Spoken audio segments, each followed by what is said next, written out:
Living with what you cannot change. Buddhist wisdom. There is a moment in almost every life when you realize that something has changed, and there is nothing you can do to change it back. It might come as bad news from a doctor. It might come as the sound of a door closing behind someone. It might be smaller than that. Just an ordinary evening when you finally admit that the situation is what it is. For most of our lives, we operate on an assumption we rarely examine. We assume that if we work hard enough, plan carefully enough, and make good choices, we will stay in control of what happens to us. That assumption holds up for a long time. Then, one day, it stops holding. Something happens that we did not choose and cannot undo. And we are left with a question that no self-help book can really answer. The question is older and harder than, how do I fix this? The question is how to live with what cannot be fixed. This is what we are going to sit with in this video. We will look at what the Buddha actually taught about this exact situation, drawn from the earliest records of his words that we still have. We will move carefully, one idea at a time. Before we look at what the Buddha did teach, we need to clear away something that gets in the way. There is a modern reading of Buddhism that is spread widely, and it makes the deeper conversation harder to have. The reading goes like this: Buddhism teaches you to accept everything. Whatever life brings, just accept it. Someone hurts you, accept it. You lose your job, accept it. Illness comes, accept it. The whole path is one long practice of surrender. This is a beautiful sentence. It is also almost entirely a modern invention. If you go into the Pali Canon, the oldest surviving record of the Buddha's discourses, and look for the word we translate as accept, the Pali word adhivaseti, you find something surprising. Thanissaro Bhikkhu, one of the most respected translators of the canon today, has shown that the Buddha uses this word in only a few specific situations. Even there, he does not stop at acceptance. He always adds tools to reduce the suffering. He never asks us to simply take whatever comes. Read further and something else appears. The Buddha has a long list of things he explicitly tells us not to accept. When greed arises, do not accept it. When anger arises, do not accept it. When confusion arises, do not accept it. In one discourse, he tells his students to abandon it, destroy it, dispel it, wipe it out. This is not the voice of a teacher who wants us to smile at everything and call it enlightenment. So what did he teach? For an answer, we can turn to one of his most direct discourses on this subject. In the Devadaha Sutta, middle-length discourses number 101, the Buddha addresses a belief that was common in his time and is still common today. The belief says that everything you are experiencing right now is the result of what you did in the past, and there is nothing you can do about it. You are just living out a story that was written before you arrived. The Buddha argues against this view directly. If everything in the present were already fixed by the past, he says, then the whole path of practice makes no sense. There would be no point in trying, no point in choosing, no point in growing. The fact that we can change is the reason the path exists. What he offers instead is important. Yes, the past has shaped much of what we now face. Our bodies, our circumstances, the situations we find ourselves in, much of this we did not choose in this moment. And even so, there is always a space of freedom in this present moment. There is always a small opening where our response has not yet been decided. That opening is where all of Buddhist practice happens. When we talk about living with what we cannot change, we are not being asked to give up. We are being asked to see two things at once. The first is what has already arrived and cannot be argued with. The second is the space still open to us, right now, in how we meet it. Everything the Buddha taught on this subject grows out of that simple distinction. Once we understand that distinction, we can look honestly at what actually shows up in a human life. Here the Buddha gave us one of his most useful teachings on the subject. It is a short discourse in the Numerical Discourses, chapter 8, number 6, called the Lokavipatti Sutta. The name is sometimes translated as the failings of the world, or more simply, the 8 worldly winds. The teaching is very simple. The Buddha says there are 8 conditions that move through every human life, again and again, and no one escapes them. They come in 4 pairs: gain and loss, praise and blame, fame and disrepute, pleasure and pain. That is the whole list. Read it slowly. If you look at your own life, you will see that almost every joy and almost every difficulty you have ever known fits into those 4 pairs. You get something you wanted. You lose something you loved. Someone speaks well of you. Someone speaks against you. You are noticed. You are forgotten. Today, your body feels good. Tomorrow it hurts. The Buddha calls these winds because they move. They arrive without asking. They stay for a while. They leave without asking. And they will keep coming, in one form or another, for as long as we are alive. Here is the part of this teaching that most people miss, and it is the part that matters most for our subject. The Buddha says these 8 winds arrive in the life of the ordinary person, and they also arrive in the life of the well-instructed disciple of the Noble Path. In other words, spiritual practice does not remove them. The wise are not spared. The awakened are not exempt. Loss still comes. Blame still comes. Pain still comes. Anyone who tells you that spiritual practice will free you from difficulty is not telling you what the Buddha taught. So what is the difference between the person who suffers under the winds and the person who lives free within them? The Buddha's answer is clear. The ordinary person, when a wind arrives, does not see it as it actually is. When gain comes, they grab it and try to hold on. When loss comes, they push against it. Their whole inner life becomes a struggle to keep the winds they like and drive away the winds they don't. Since winds cannot be held or driven, they suffer constantly. The well-instructed disciple feels the same winds. When a wind arrives, they see it clearly. They see that this is a condition. They see that it came from causes. They see that it will not last. They see that it does not define who they are. Because they see it this way, they do not grab and they do not push.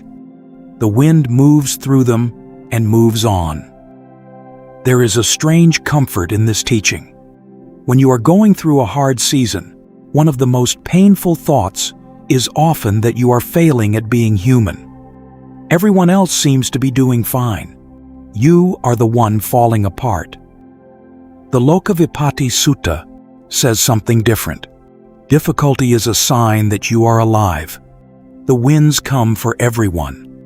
The work of a human life is to become someone who can stand in them without being blown apart.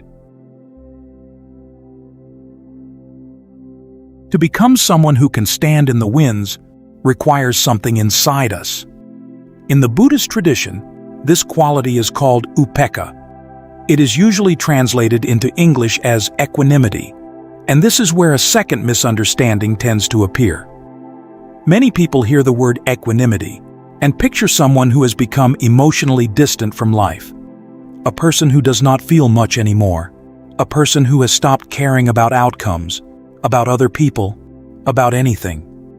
In this picture, the equanimous person is a kind of pleasant statue. Nothing touches them.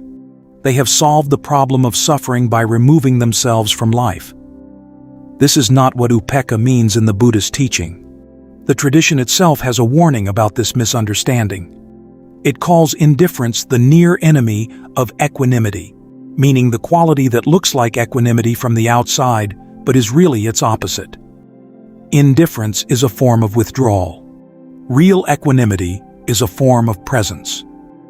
Bhikkhu Bodhi, one of the most careful modern translators of the Pali discourses, has offered a definition worth holding on to. He writes that upekkha means inner stability, and it should not be confused with indifference or unconcern for others. It is a state of inner balance that cannot be upset by gain and loss, honor and dishonor, praise and blame, pleasure and pain. Read that again. There is nothing in it about no longer feeling or no longer caring. What it describes is something inside you becoming stable enough that the world's rising and falling can no longer knock you over.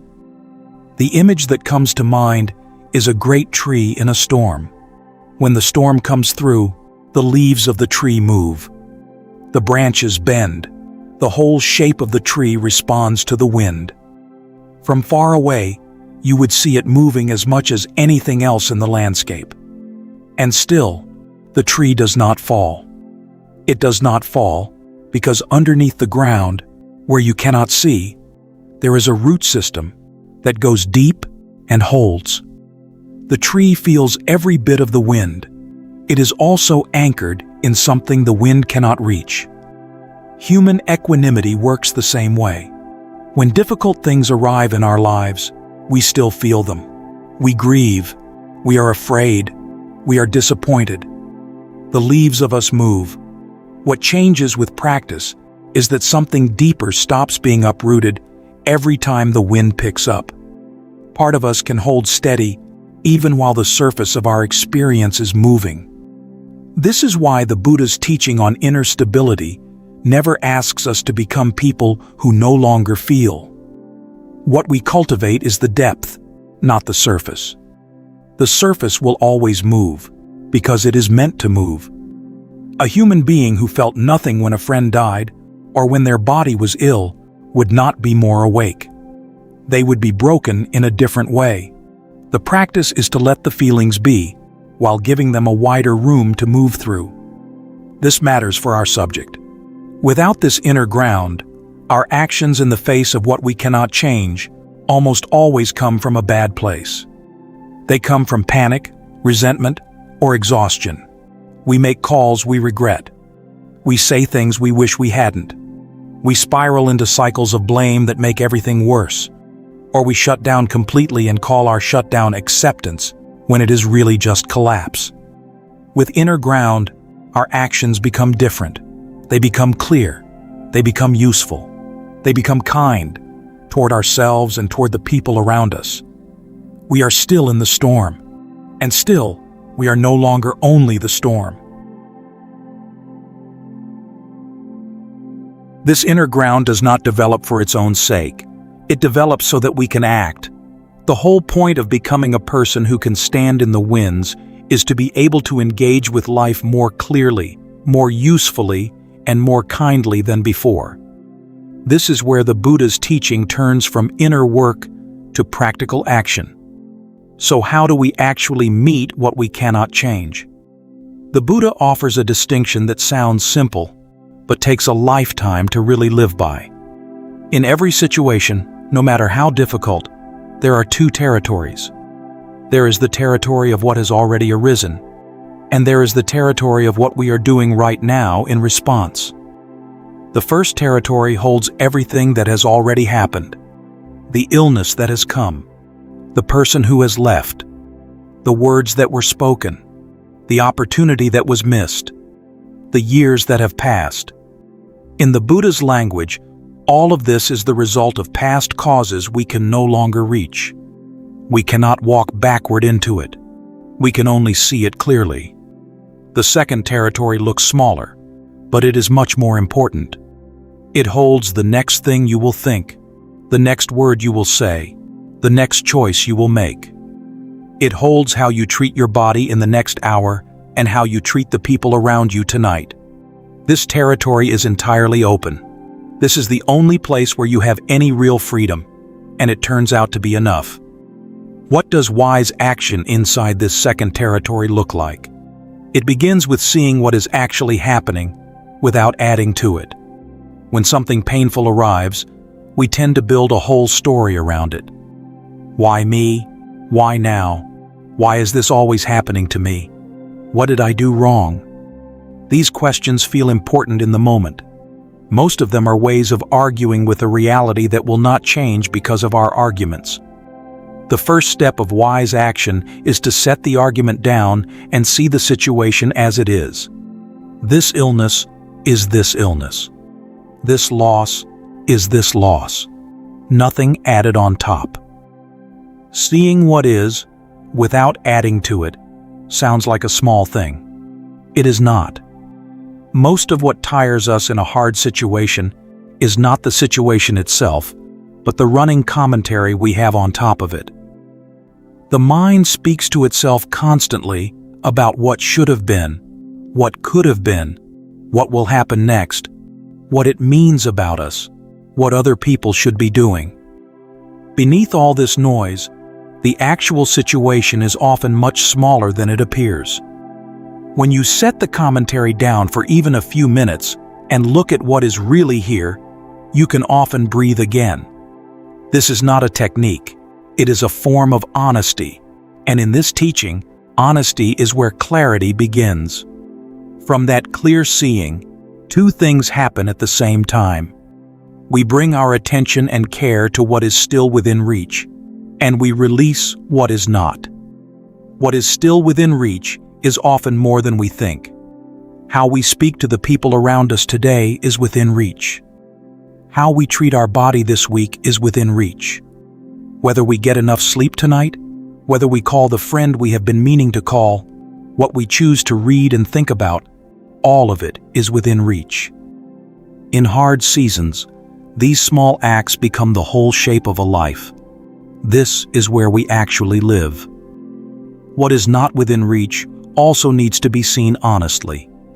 We cannot force the outcome of an illness. We cannot make someone come back. We cannot force the future to be what we wanted. There is a teaching in the connected discourses, in a discourse called Na Tumhaka Sutta, where the Buddha uses a striking phrase.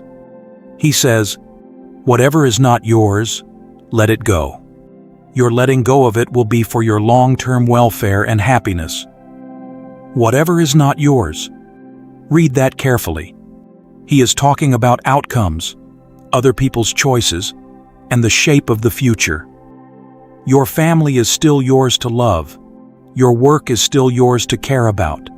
Your body is still yours to look after. The result of any of these was never really in your hands. Trying to hold it is like trying to hold water in a closed fist. The tighter you close, the less you hold. Releasing what is not yours is a different thing from no longer caring. It is the mature recognition that you were never really holding it. You were only exhausting yourself pretending you were. When you release, you free up the energy that was going into that pretending, and that energy can go into the things that really are within your reach. Put these two movements together, bringing your full attention to what is within your reach and releasing what is not. And you have the practical shape of Buddhist wisdom in the face of what cannot be changed. It is active. It is engaged. It is available in every moment you are willing to be present with what is here. There is one more thing to say before we close. This whole distinction has a specific name in the Buddha's teaching. He called it the difference between pain and suffering. Pain is what life brings us. The body hurting, the heart breaking, the loss that arrives. Pain is unavoidable for anyone who is alive. The Buddha did not promise a life without it. He himself experienced illness, loss, and betrayal, and watched his own homeland fall near the end of his life. Suffering is the second layer we build on top of pain through the way we relate to it. We cannot end all pain. What we can do is stop building that second layer. We can meet what arrives without adding to it. We can stand in the wind without also fighting the wind. We can carry what we have to carry without also carrying the story that we should not have to carry it. This is what it looks like to live with what you cannot change, according to the Buddha. It is a form of wisdom that stays open to the human situation while becoming steady underneath it. You are still allowed to feel. You are still allowed to grieve. What is asked of you is to stay present with what is here and to act honestly from that presence. This wisdom is available to a monk in a forest, and it is available to you tonight, in whatever room you are sitting in as you listen to this. The winds will keep coming. The Buddha never said otherwise. What can change is you. Something in you can become the kind of ground that the winds move across without moving away. That work, done slowly, done kindly, done one honest moment at a time, is the work of a whole human life. May you find, in whatever you are facing right now, the small space of freedom that is always there. And may what you do with that space bring peace to you and to the people around you.